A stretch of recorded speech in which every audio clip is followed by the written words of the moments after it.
السلام عليكم متابعينا الكرام. جاء توفر عندنا هذا الموديل غرفة نجارة عراقية ضمن الدرجة الاقتصادية وضمن الأصباغ البوية. هاي الغرفة تتكون من 9 قطع، يكون الشازلون والطابوري حسب رغبة الزبون. يكون ارتفاع الكنتور 2 وربع، عرض الكنتور 3 مترات 20 سنتيم. زاوية الملابس تكون بارتفاع الكنتور، تتكون من باب عدد 2. طبعا هالمرة اشتغلنا لكم التاج بهالضخامة هذا، طبعا شغل مال غرف قاطن ضخمة. يكون الدوشمة شامو خياط حراري نايلون مغلفة كلها. الصبغ طبعا يكون اللون الأبيض الحراري والتطعيم الفضي والدوشمة الرصاصي. تنسيق الألوان والجمال يكون بهالشكل هذا. الوجه طبعا مال هاي الغرفة يكون 5 ملم MDF، والداخل معاكس خشب 3 ملم.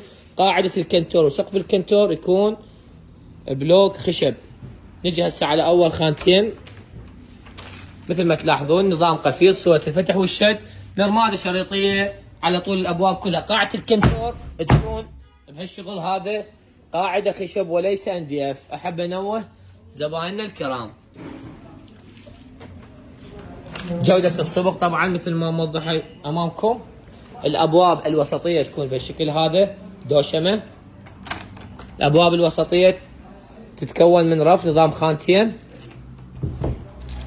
عندنا الابواب اللي بالطرف تكون نظام بوري، طبعا بورة علاقة. وزاوية الملابس بهالشكل نظام تعلاقة.